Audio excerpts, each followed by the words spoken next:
On this is Tim from microSD Studios. Today in this video I'm going to show you how to back up your Android phone to an SD card. So you can just go to the top right, swipe on down to go to settings, scroll on down to about phone, choose this, swipe on down, go to reset.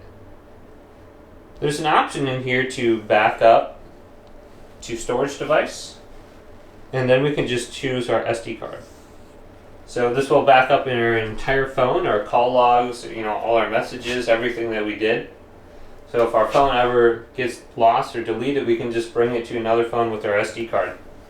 Or you do have the option to transfer it to a USB device with an OTG adapter or just a USB-C to USB-C adapter.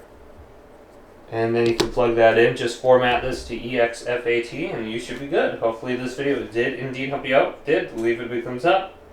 Subscribe to my channel down below.